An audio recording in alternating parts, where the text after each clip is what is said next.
Welcome to another episode of This Is Why I Don't Vote, a podcast, your safe space to discuss sports, politics, social issues, and even religion, where we will take it all very seriously, but not too seriously.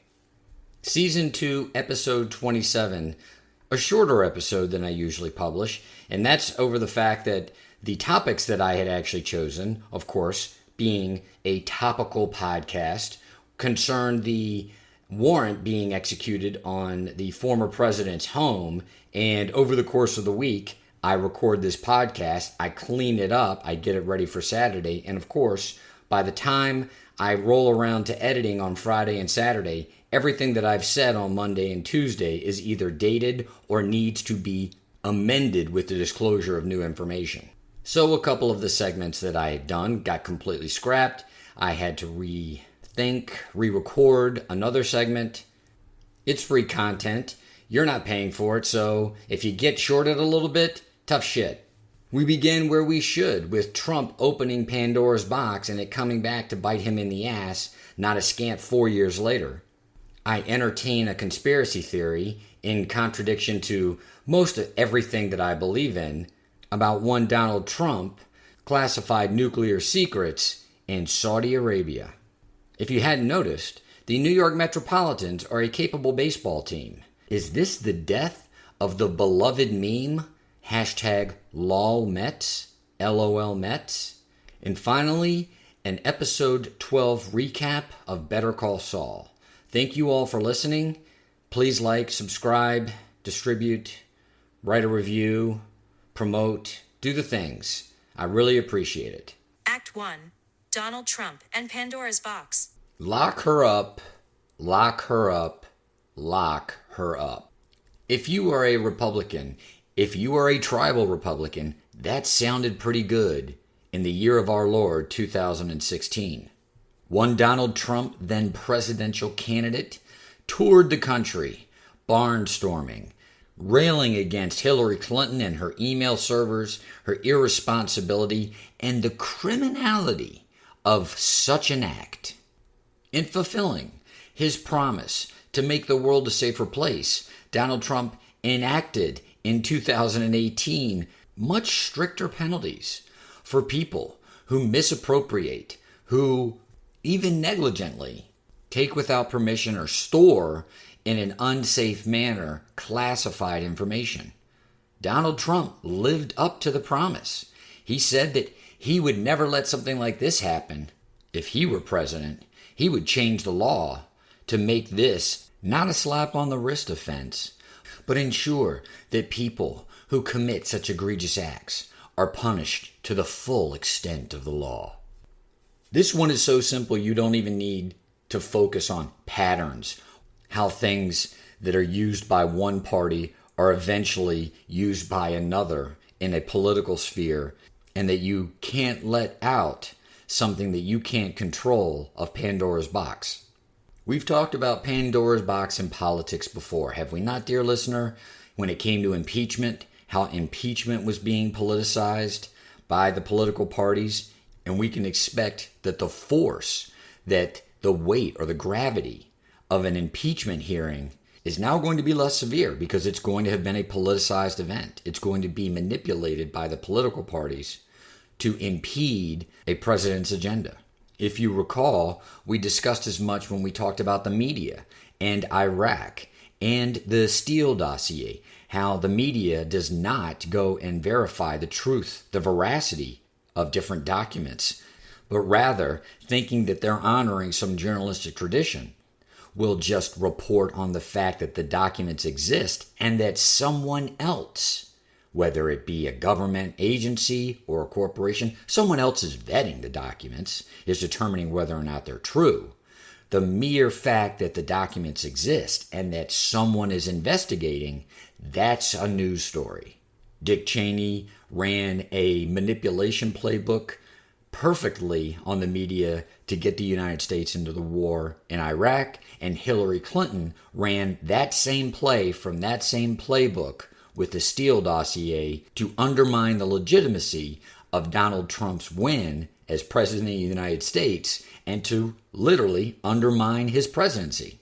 We discussed the concept of the ends justifying the means, and having a Supreme Court that makes things up may look good to you when the decision comes out the way that you want it, but giving the Supreme Court the liberty to make things up is not going to provide the foundation that you or I want for decisions for years to come. And that grant of power is just going to lead to abuses and absurd decisions, such as, let's say, a corporation in terms of political speech is no different than a person.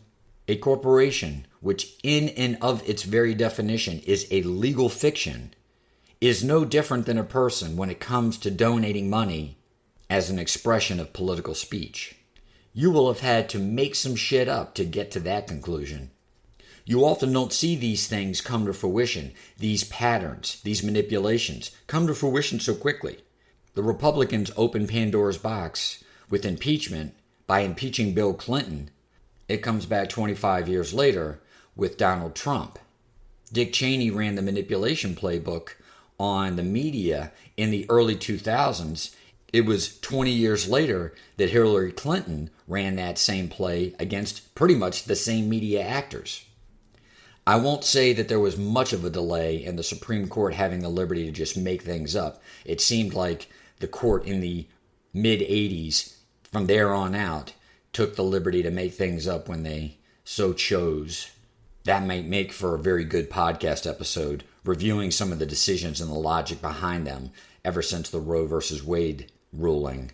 And that brings us to Donald Trump, a man who was elected President of the United States in 2016, enacts a much stricter law concerning classified information and the government officials that are handling it, and not 4 years later has violated that law, or at least has been accused of violating that law, and had the very law that he enacted under the premise that misappropriating classified information is one of the worst crimes that's ever been committed in American history.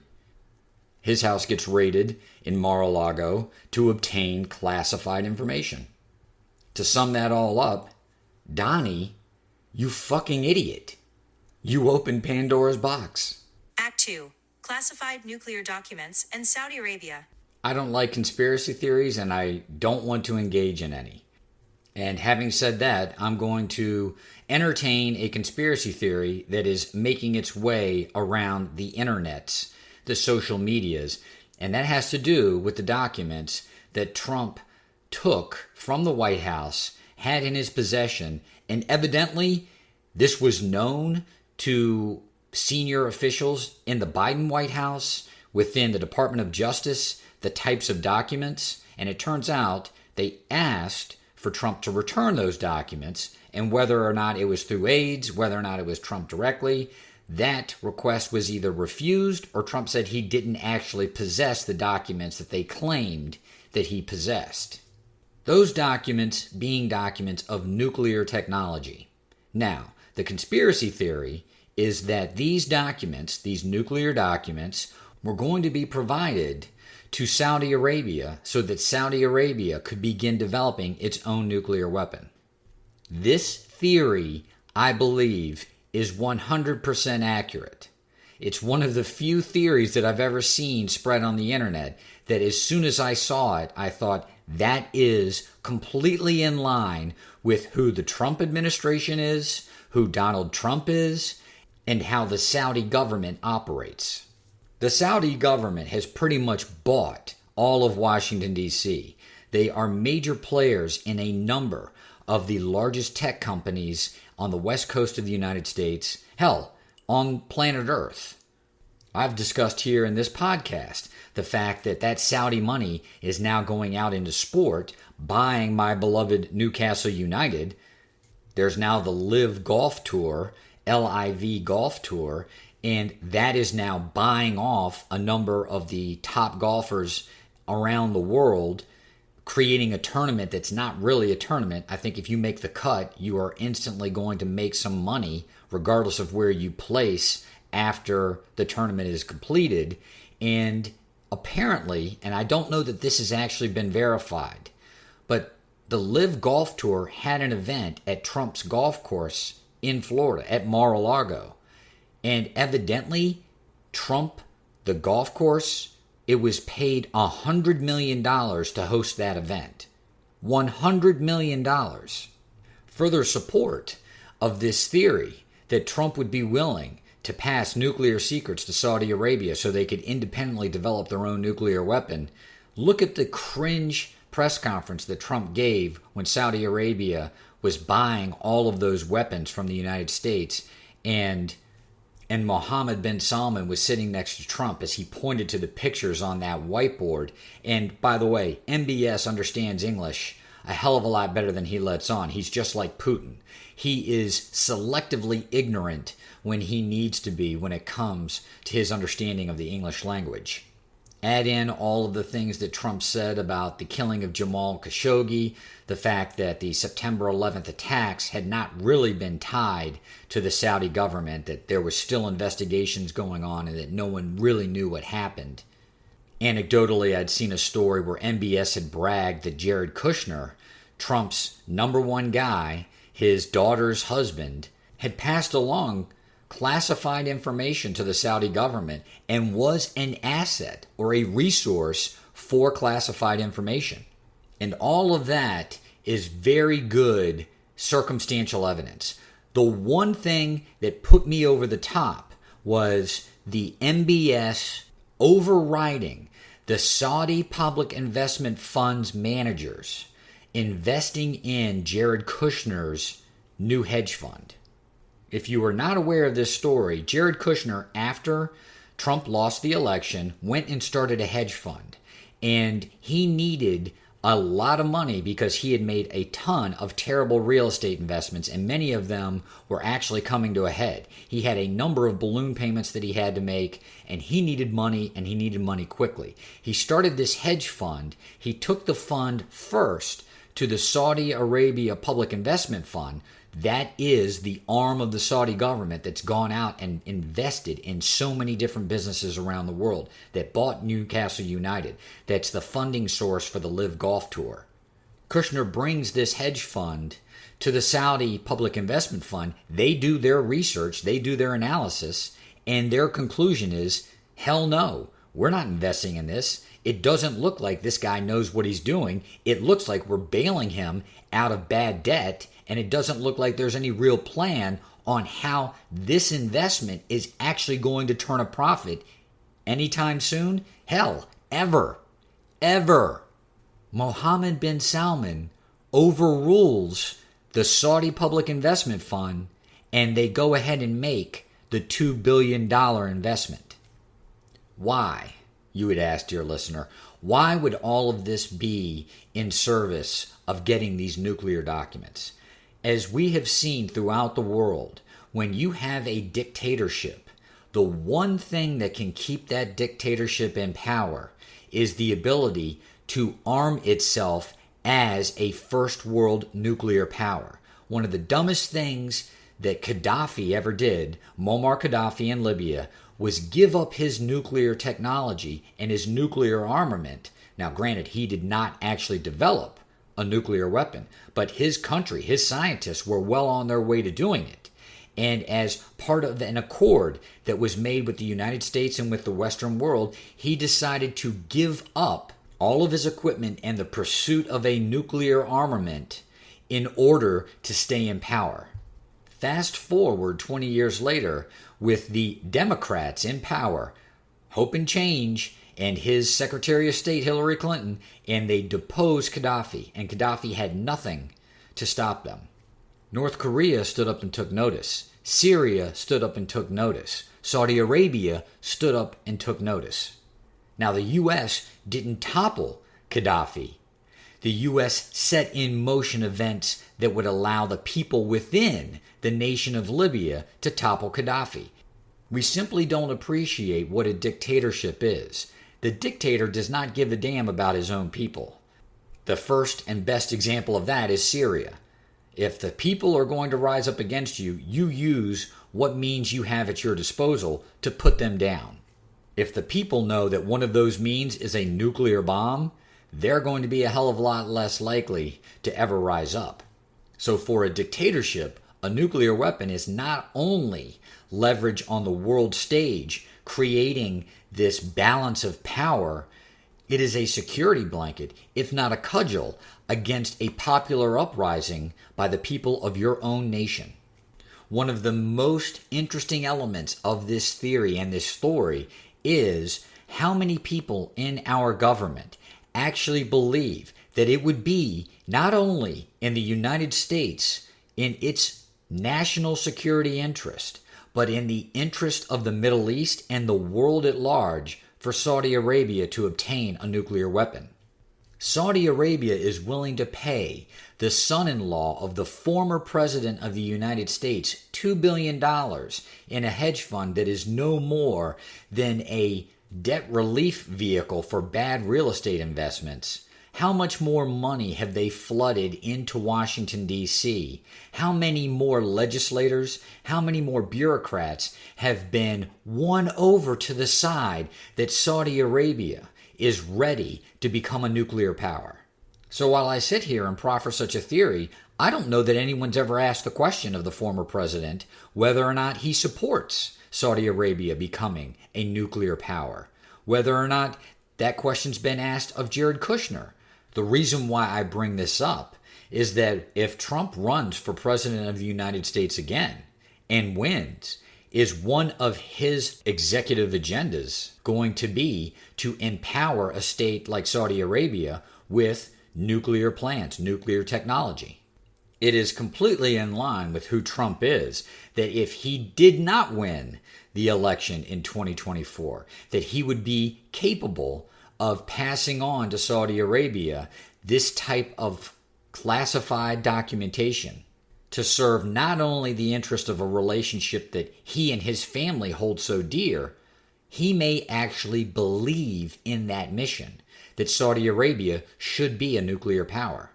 The reality is that Donald Trump doesn't have any true beliefs. The reality is that the Saudis have a lot of money and Trump follows the money. If that money leads to passing along classified information so that Saudi Arabia can develop its own nuclear weapon, I fully believe that Trump and his aides and his staff and his family would take such actions. Whether in defiance of any law, any duty, any ethical or moral boundary, Trump is an excellent barometer and representation of us as a public, of Americans. When it comes right down to it, the money controls. Act 3. The death of hashtag lolmets. Meet the Mets, meet the Mets. Step right up and greet the Mets. Bring your kiddies, bring your wife. Guaranteed to have the time of your life because the Mets are really socking the ball, knocking those home runs over the wall. East side, west side, everybody's coming down to meet the METS Mets of New York Town. The New York Metropolitans are not terrible. Buck Showalter has righted the ship. I had my buddy Brian onto the podcast.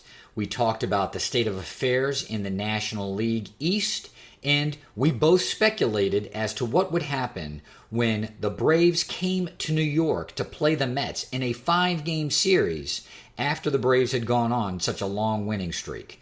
I was personally worried, thinking that if the Mets took 2 out of 3 games and it was a 1-game or a half-game lead over the Braves, that would actually be a salvageable series. Hopefully, the New York Metropolitans would take 3 out of 5 of those games, win the series, and keep a 2-game, a 3-game lead over the Braves.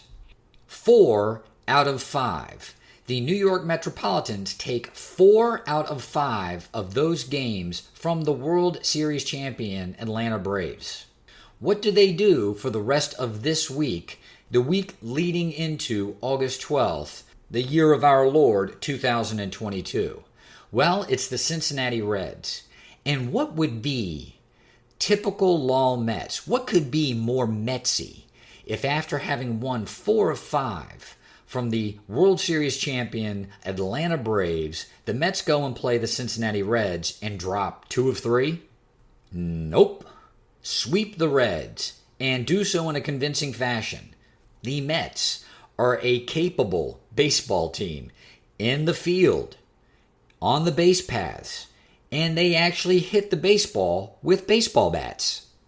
Now with a 7-game division lead over the Atlanta Braves, you haven't heard word one on the Twitter from the owner, Steve Forbes. You don't hear of the GM going and backbiting on a pitching change or how the lineup has been set.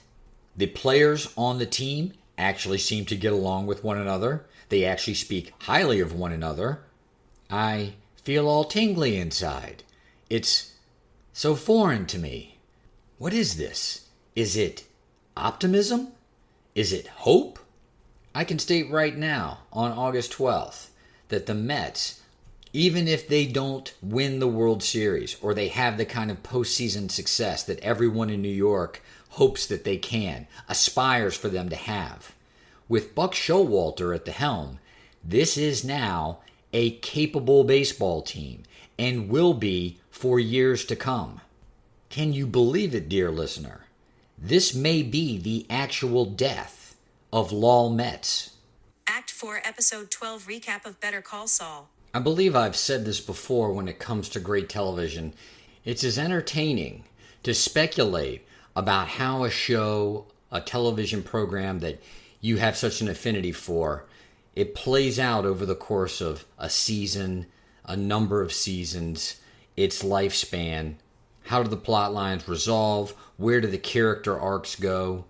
As someone who certainly enjoys great television, great movies, but is often disappointed, and I mean to say but intentionally, but is often disappointed, it's rare that I allow myself to become giddy, to actually enjoy the speculation that goes into where a plot line is going to end up, how a character arc is going to resolve, and not worry that it's going to be a complete and total disaster, but be excited to see how it actually plays out. That is why I am so enthusiastic about doing this segment of the podcast for the episode 12 recap of Better Call Saul. Yes, we got the resolution between Jimmy and Kim, that final call that the two shared, and we get to see it from Kim's perspective. Was I right in any measure about how it would play out? No, of course not. I was very pleased with how Kim's character arc has actually crested. And as I speculated, and I'm sure everyone else did as well, there was the end to the Kim storyline. From the filing of the divorce, the leaving of Albuquerque, going to Florida, her life in Florida, and how what she had done with Jimmy over the course of but 1 or 2 years, how it weighed on her conscience. And as I am wont to do, I could talk about this for 30, 40 minutes. I'm going to try to focus strictly on how pleased I am about the way the Kim storyline has crescendoed and how Jimmy mirrors Walter White in that although he really doesn't ever want to get caught, he can't not be recognized for his genius. That he can't go in complete and total anonymity and ride off into the sunset. So let's start with Kim. Kim files for divorce, and although Jimmy does not want to see her go, the Saul Goodman character has clearly taken over his persona at the point in the episode where you see the two of them signing the papers, and he's basically like, c'est la vie, baby. We know that that's not reality. We know that that's not how he feels, but he has to push that. He has to maintain the bravado, and I love the fact that the precursor to his ambivalence, to Kim leaving him, to divorcing him and moving away, was sitting in his office throwing a ball against the wall with everybody outside waiting. When confronted by Francesca for as much, he had to have some snarky comeback. This is how thinking goes down, something to that effect. Maybe you should try it sometime. Hiding his pain, hiding his disappointment. In all of the episodes leading up to this finale, I believe that Kim was a part of the brain trust because of the way that Jimmy was acting and the fact that he had always been so reliant on someone like Kim who was so steady. My impression, my interpretation of what happened between the two of them was Kim leaving Jimmy propelled Jimmy into the Saul Goodman character. He more became Saul Goodman to hide, to mask his disappointment, his regret. It's the boastful, prideful person that is actually in truth terribly insecure. This is Jimmy in all of that pain, in all of that remorse, hiding in the character of Saul Goodman. And in doing so, he becomes self-reliant. He becomes stronger, perhaps, more independent, perhaps, than he would have been had Kim stayed in his life. Kim, for her part, does not partake in the Sandpiper settlement money, which, again, I had speculated that she actually did have some of that money as a security blanket to get away from that life, and it turns out that in her guilt, she refuses to take any of it. She goes to Florida, Kim dyes her hair, and she's hiding in plain sight. She too feels the same shame, she feels the same regret and remorse, but she feels it in a different way. Jimmy feels it because he lost Kim, he lost the love of his life, this relationship.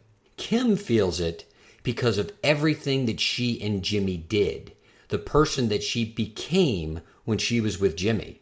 So rather than adopt some boastful, some prideful, some bombastic persona, she hides in plain sight by withdrawing into herself. She goes completely plain Jane. She's in a run-of-the-mill 9-to-5 job with a boyfriend that knows no better, a culinary delight, than to go to a new Outback Steakhouse on a Friday night.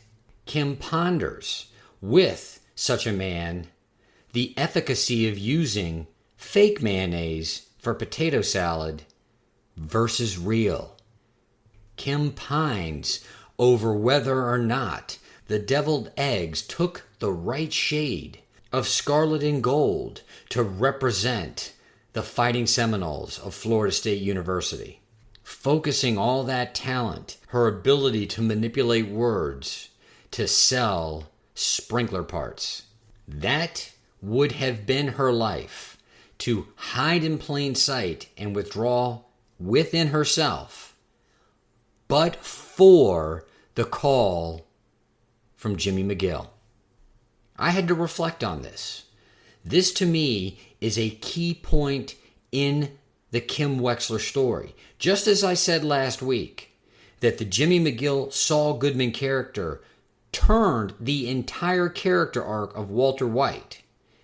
Jimmy McGill, Saul Goodman, turned the entire character arc of Kim Wexler. Not just the character turn for all of the deceit and all of the cons and the enjoyment that they derived from it and the things that they were able to accomplish and the way they were able to hurt people, but also the final turn for her redemption. I speculated that Jimmy reached out after talking to Francesca. He thought maybe she's got some money, I lost all of mine, and she'd be willing to give me some for old time's sake to send me off into that final farewell. That was completely wrong. Kim had made the turn before she even left Albuquerque. She knew she had done wrong. She felt guilty. She felt shameful. She didn't want to touch that money. And in talking to Jimmy, she realized the scope of her own culpability. And when the words came pouring out of her mouth turn yourself in? To which Jimmy responded, and this is so important, it is such a key part of this television program, a key part of the entire storyline between the two. What does Jimmy say to her? Not, I would never do that. Not, that's not who I am. He actually equates turning himself in to what she has done. Did you catch that, dear listener? Jimmy says to Kim, that's not who we are. We're the ones who get away with it. I believe, and I think it is illustrated in the way that Kim reacts to what Jimmy is saying, she realizes as much.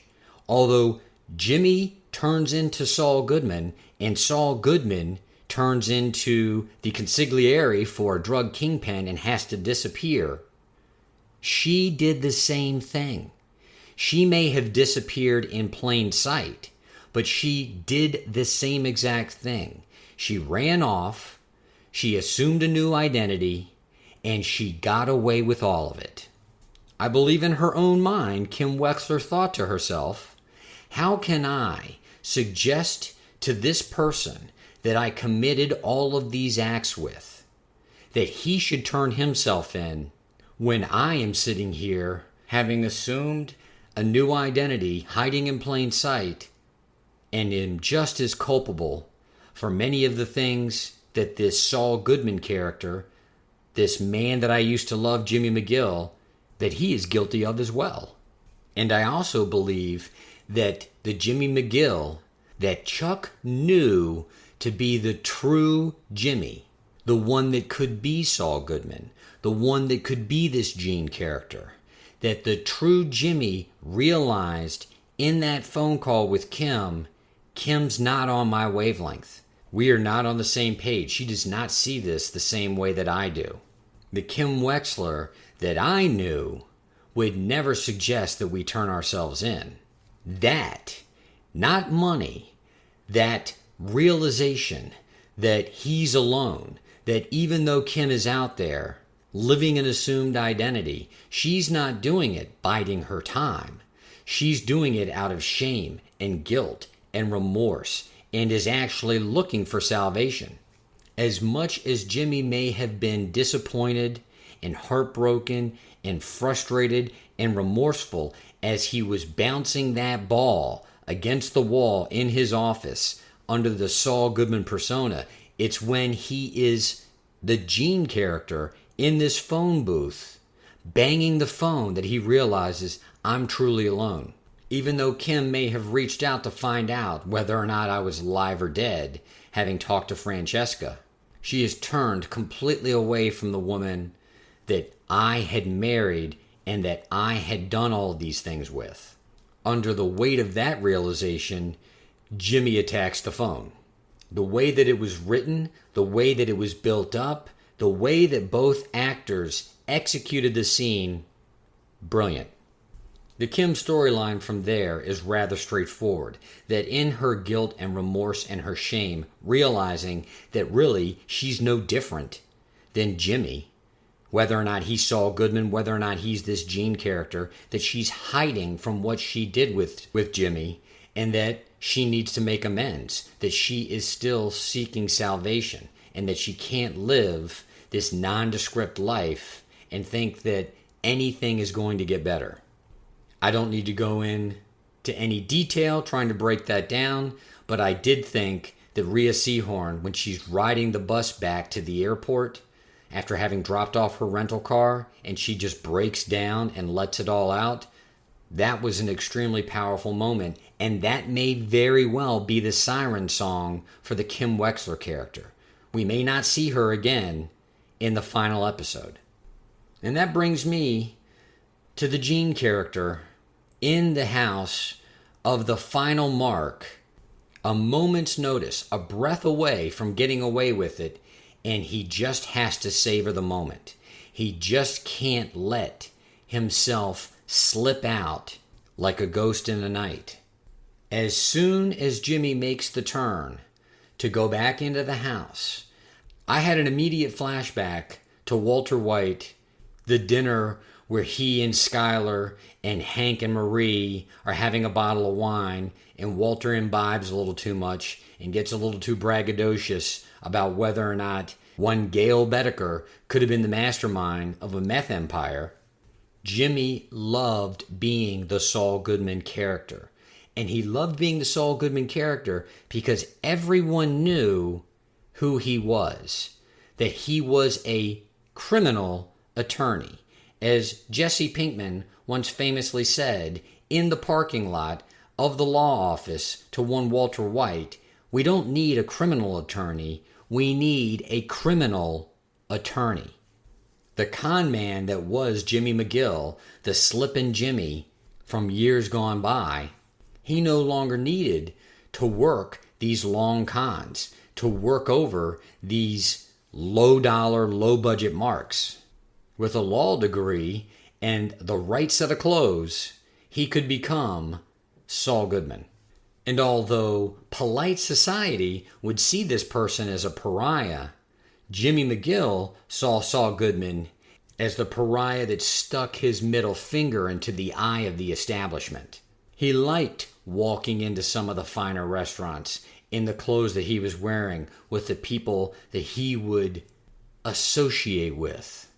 He liked looking directly at the people that he had worked with and worked for in the professional legal community and wink at them as he, on occasion, tangle with them legally and kick their ass.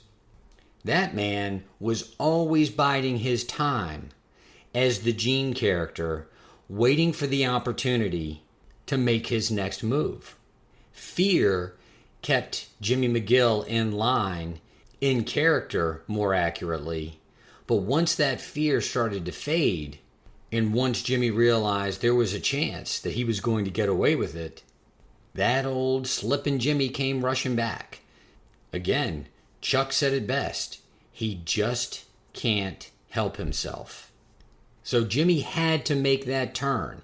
He had to go back into that house and savor the fact that when the plan was falling apart, he was the one who rallied the troop. There was only one person that he could rallied the troop, and went and got it done. The true turn would have been if the mark had not fallen back asleep. I thought it was interesting that there was this dichotomy between what Jimmy was about to do when the last mark woke up. He sat down on the steps and Jimmy was about to hit him with the urn from his dead dog, potentially doing more than just incapacitating him. And then what he appeared to be willing to do when Miriam called him out for who he was. Perhaps Jimmy would not have hit the mark on the head with the dog urn had the mark not fallen asleep. Maybe he just doesn't have it in him, because he didn't have it in him to do anything violent to Miriam when she threatened to use her life alert to contact the authorities. Either way, Jimmy subconsciously wanted to be given credit for having been Saul Goodman, having gotten away, and having been the Gene character. Just like Walter White, he couldn't ride off into the sunset quietly. He couldn't just let it all go without getting the credit that he thought he deserved for having pulled it all off in the first place. I am both excited and somewhat sullen that we have one episode left in the Better Call Saul Breaking Bad universe. Does Jimmy get caught by the police? Does he get away? Does Jimmy have an unnatural death? Is he either killed or does he take his own life? Certainly, his demise will not be as exciting as Walter White's, going and having a shootout at a neo-Nazi meth lab hideout. Yet I have faith in Vince Gilligan and his compatriots that there is going to be some kind of wild and potentially memorable conclusion to the Better Call Saul story. This is Why Don't Vote, a podcast.